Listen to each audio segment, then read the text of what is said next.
So tonight, when you look at me, picture me as, this is going to be a real stretch, picture me as a 10-year-old, because I'm going to tell you a story about what happened to me when I was 10 years old. I was in the 5th grade. I had a homeroom teacher, and the way they did things is they'd have a homeroom teacher, and that teacher would stay with you for half the day, and then the other half the day they would rotate 4 other teachers through on different days of the week.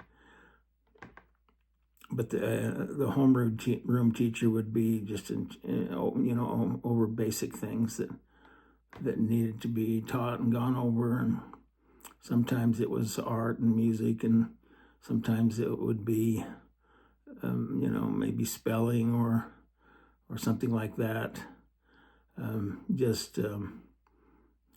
Useful skills, maybe finance skills or whatever. And then the specialists were that rotated were in language arts, social studies, science, and math. And so it was actually a pretty good system, I thought, because those that specialized just kind of focused on their area, and they could monitor your progress, and they taught in 5th, 6th, 7th, and 8th grade. So they really had four classes that they were responsible for teaching, certain subjects. And I thought it worked quite well. But that's not what the story's about. That's just the setup to the story. It was a warm spring day, and I think if I had to guess, it would be about late April. And we were sitting in our rooms, and our homeroom teacher, announced that he needed to go to a meeting of some sort, and that he would be back in a little while, and that he was going to put one of the students in our classroom kind of in charge of monitoring classroom behavior, which seemed like a reasonable plan to me. If you couldn't be there, still want to keep us under control as best you could. And I would guess there to be in the classroom probably 25 to 30 students in that 5th grade. One of the students had just had something tragic happen in his family. It ended up losing, not all at once, but ended up losing both of his parents. And so had transferred to over to live with his uncle and aunt, and didn't live too far away from me, out in the country where the farm was. But I always felt a little bad for him, especially up front before I got to know him a little better. He's a great guy and became one of my very best friends. Still is to this day. And, again, I'm not going to name names here for whatever reason, but he was a great friend. But it turned out when this teacher left the room to go do something and put a student in charge, that's the student that he put in charge. And it's probably a very thoughtful thing. He gave him some responsibility and made him feel like he was part of everything. And we did our best to behave. And one of the things that I did that caused a stir that day and in the days following started with something very innocent, I thought, because, well, I should say we were asked to be very quiet and not talk while the teacher was gone. Well, I didn't talk, but I got my pencil and I started tapping it on my leg. And I think probably just out of jest teasing or whatever, this new student that had come to our class looked at me, and since he was the one in charge, he told me to stop tapping the pencil on my leg. And I don't know what there was about me, but I think I just tapped it all the more because I couldn't see a whole lot wrong with it, and I wasn't talking after all. So I tapped my pencil on my leg a little louder than ever.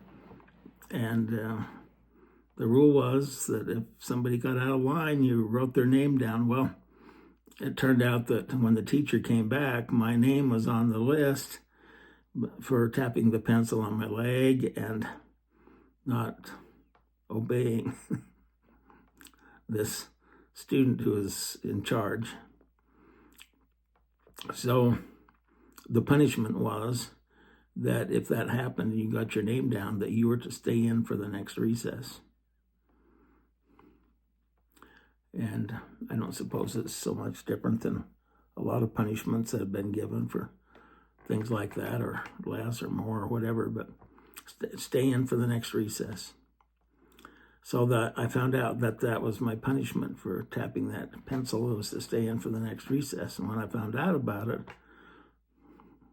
shows you a little bit of my character, I guess, at that age, because my thought was, I'm not staying in for that for recess that I really want to be out to. I enjoy recess. We do flag football and stuff like that at recess, and I was one of the main players, and they needed me, and I wasn't going to stay in and be punished for tapping the pencil on my leg. And so when the bell rang, I guess the teacher wasn't looking at the right time or something, and I just slipped out and went out to the playground just like always. I've wondered about what my thinking was, and whether I do that again, or how I would react if one of my children or grandchildren or great-grandchildren did that. I guess I don't really know, other than that I was just stubborn enough that I wasn't going to stay in for recess. So there I was, out getting ready to choose up sides and play football for what little brief recess we had. And no sooner got chosen than the teacher came out. My homeroom teacher came out, and he said, "Whoa, what are you doing out here? You're supposed to be in for recess." And I must have got a little spunky at that point, because I said, "I'm not going. And I didn't do anything wrong, and I'm not going." And as soon as I said that firmly, it put the firmness in him, and he decided, "Oh, yes, you're going." And he grabbed me by the nape of my neck, if you know what I mean, kind of like, and got a hold of my arm with the other side and physically marched me against my will back into the school and into the classroom, where he abruptly sat me down in my seat and said, "There, next time, do what you're asked to do." And I was furious. I was red in the face, I'm sure, and I was having all kinds of bad thoughts about the whole situation. I was just upset. Well, as I go on with the story, keep in mind that when I look back on all this with hindsight, I can see it from a whole different perspective. But at that time, I was just upset, and I was going to do something about my upsetness, and I couldn't think of how I was going to do it. So I just sat there when school started back up, and I listened, and I was fine. But at that point in time, we were only about 45 minutes or so away from the lunch bell, which was, gave us a little longer break for our lunch. We'd go down to the lunchroom, pass our tray along.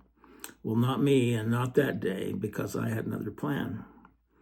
When that lunch bell rang, I'd made up my mind. I was going to split the scene.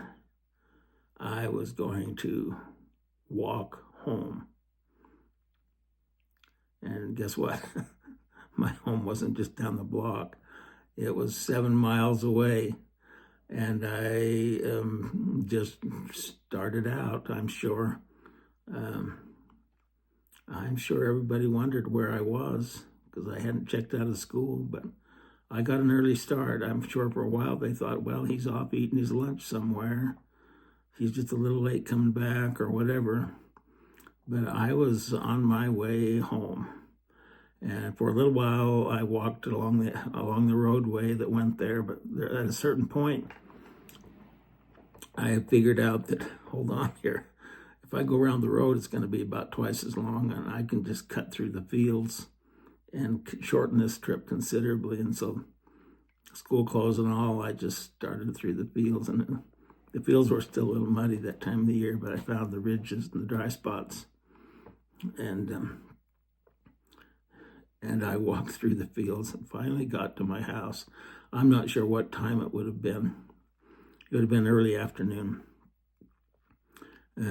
Maybe 2:32, something like that. Well, you can imagine when I walked in the house, my mom looks at me, and she looks up at the clock, and she says, "What are you doing here? Are you sick?" It's the only thing she could think of is why I would be, somebody would drop me off that early in the school day. I said, "No, I'm not sick." She felt my forehead and checked me out, wondered, and again said, "Well, why are you here? What's the matter?" And then I think she looked at my feet and see they were a little muddy. And then I'm sure she really started to wonder. And so, anyway, the next time she asked, I just told her. I said, "I'm mad." And I walked home from school. I'm never going back. And I remember she asked enough questions to get the story out of me as to why I walked home. But once she had the story out of me, she didn't say anything, which I thought was kind of odd. I thought I don't know if I really thought it because it never happened before, but I thought maybe she'd put her arm around me and say, "Oh, you poor dear," or something like that, just all this you've had to suffer and walk through the fields and, "Oh, you poor thing." Well, I didn't get any of that. She just told me to go in the bedroom and clean off my shoes and change clothes, and I could tell my dad when he got home. So I did that. I went in and I can't remember. I got into a project or something.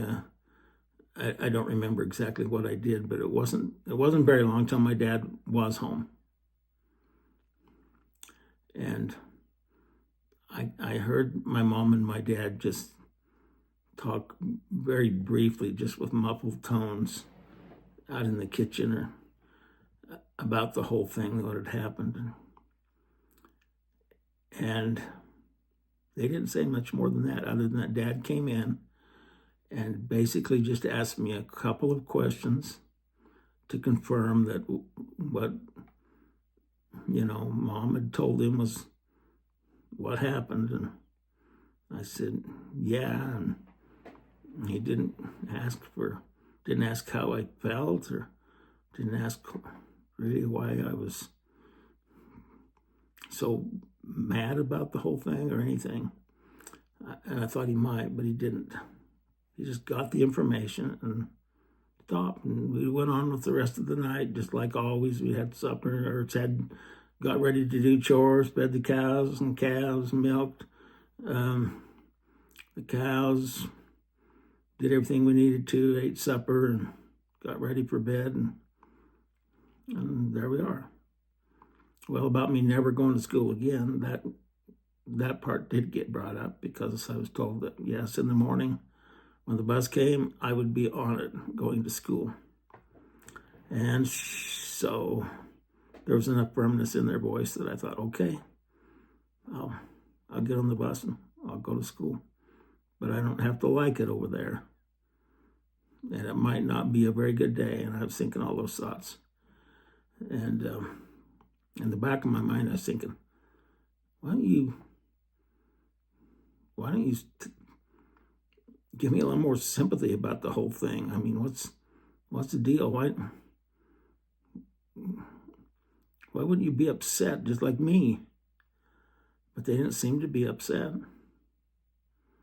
They just kind of looked at each other and went on through the day. Well, I don't know what they actually said to each other in private. I didn't get in on any of that, but there must have been some talk.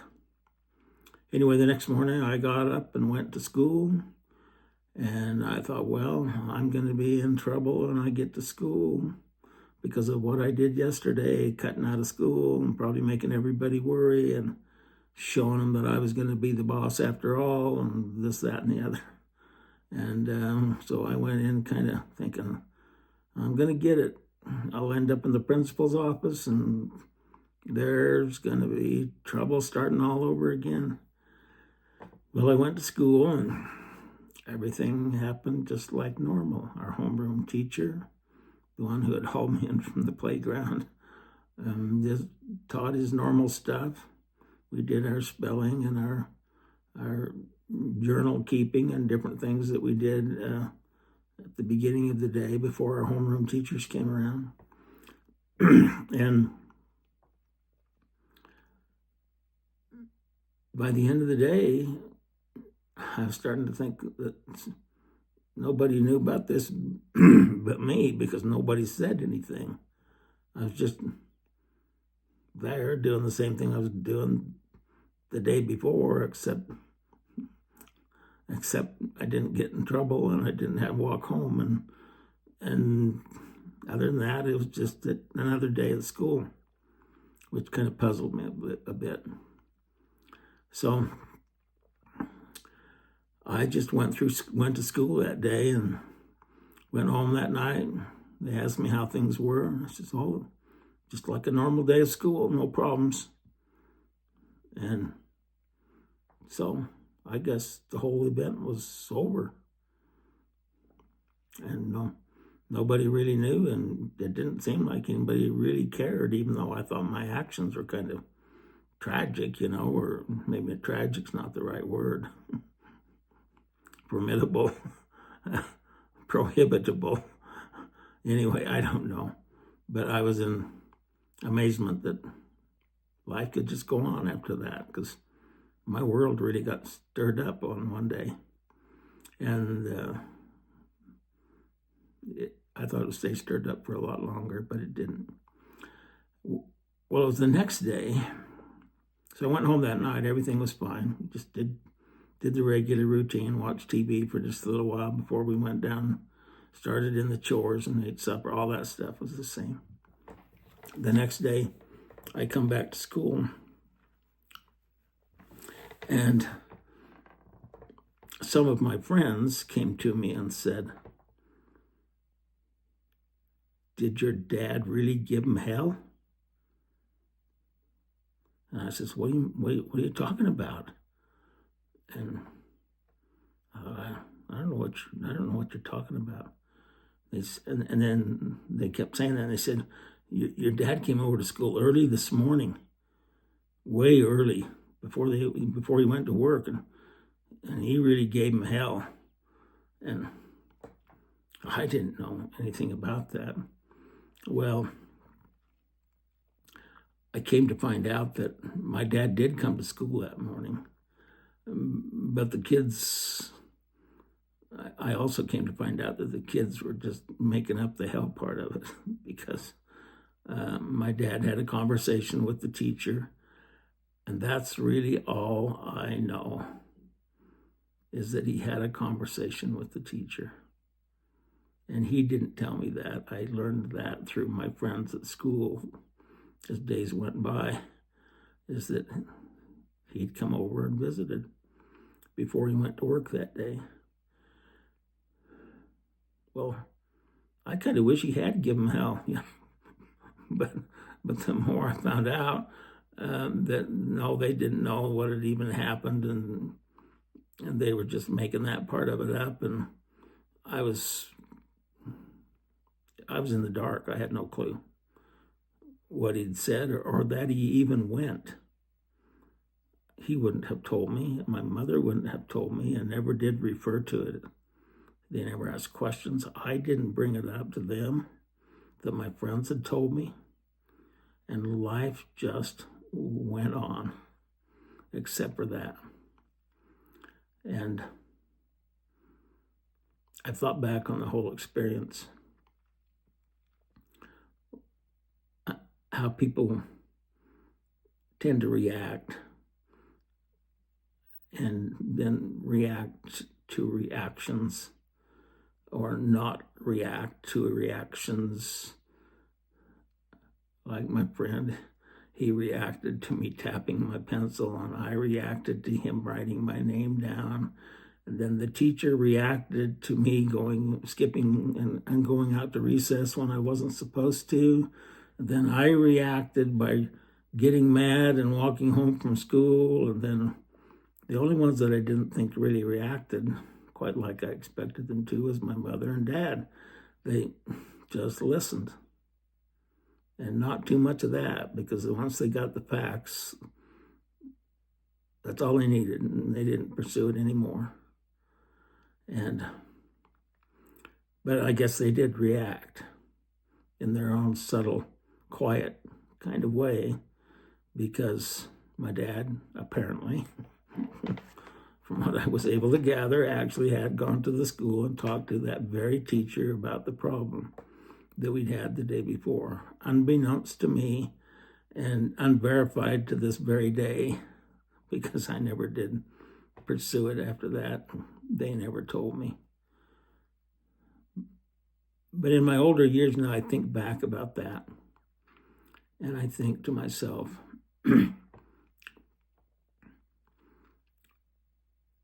there's a lot of action and reaction. But the most beneficial effect that I had out of all of that was the lack of reaction.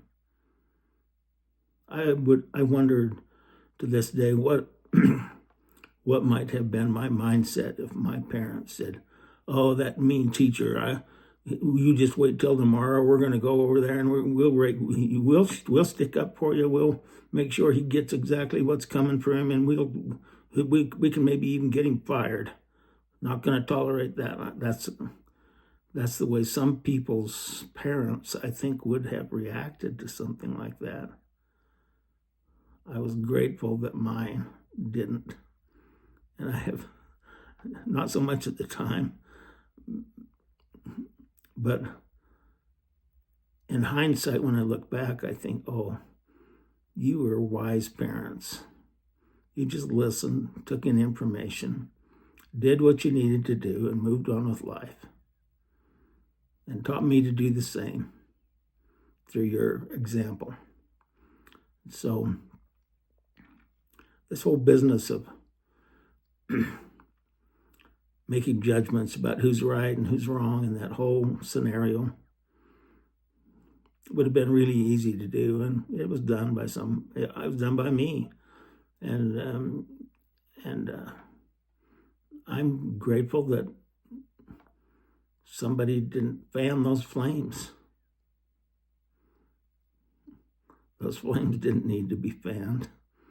It would have just made things worse, and it would have taught me some things that would have made my life worse down the road, rather than the example of, "We heard you. Thanks for telling us. Now get off and do your chores." And that was the end of it. So that's kind of the way it went. Well, it was a growing experience in my youth, and I've come to realize that these little experiences that we have from day to day and time to time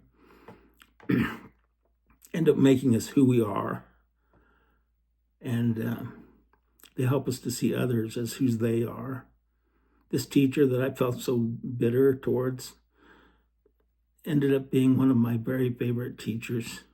He taught me how to do interest rates when nobody else could sink it into my mind, and I was failing almost every test.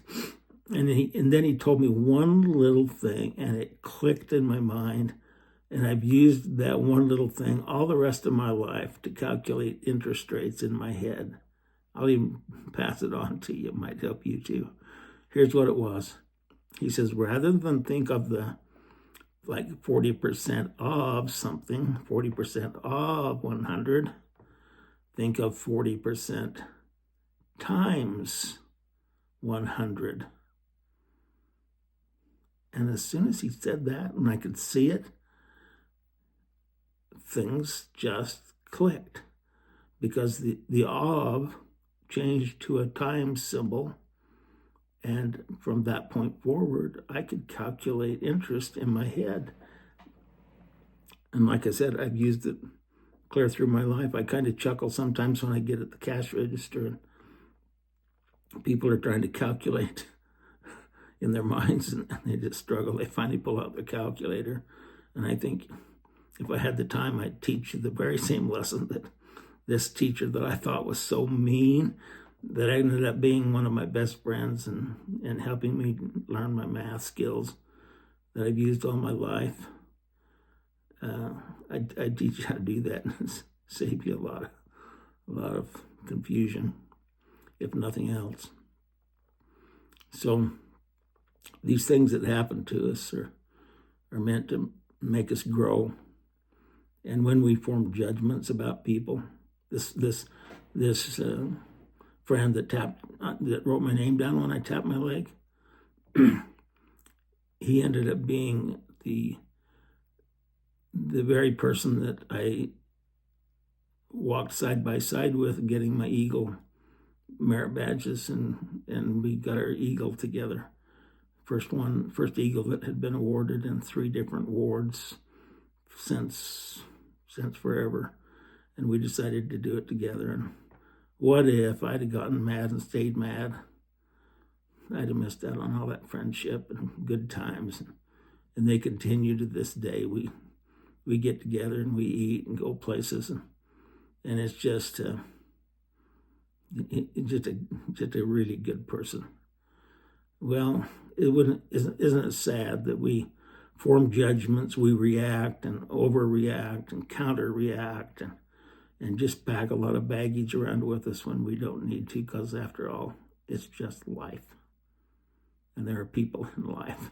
Sometimes they might make mistakes, but they're still just people in life, and we make our own, so why hold it against them when they make one? That's the way I've come to see things. So I hope maybe when something happens to you down the road, or maybe if it already has, and you want to get mad and you want to react and get out of line, that you'll think, it's better just to leave it alone and do what my parents did. Just gather some information, use it for the future, but don't start grinding an axe, because the axe will never get ground sufficiently to make you happy or me happy. And I found that out when I was a 5th grader. And I hope some of these little things that I relate to you, you'll be able to draw from, and maybe it'll help you out of a situation this may be bad, but could be a whole lot worse if you don't give it the right perspective. Good night.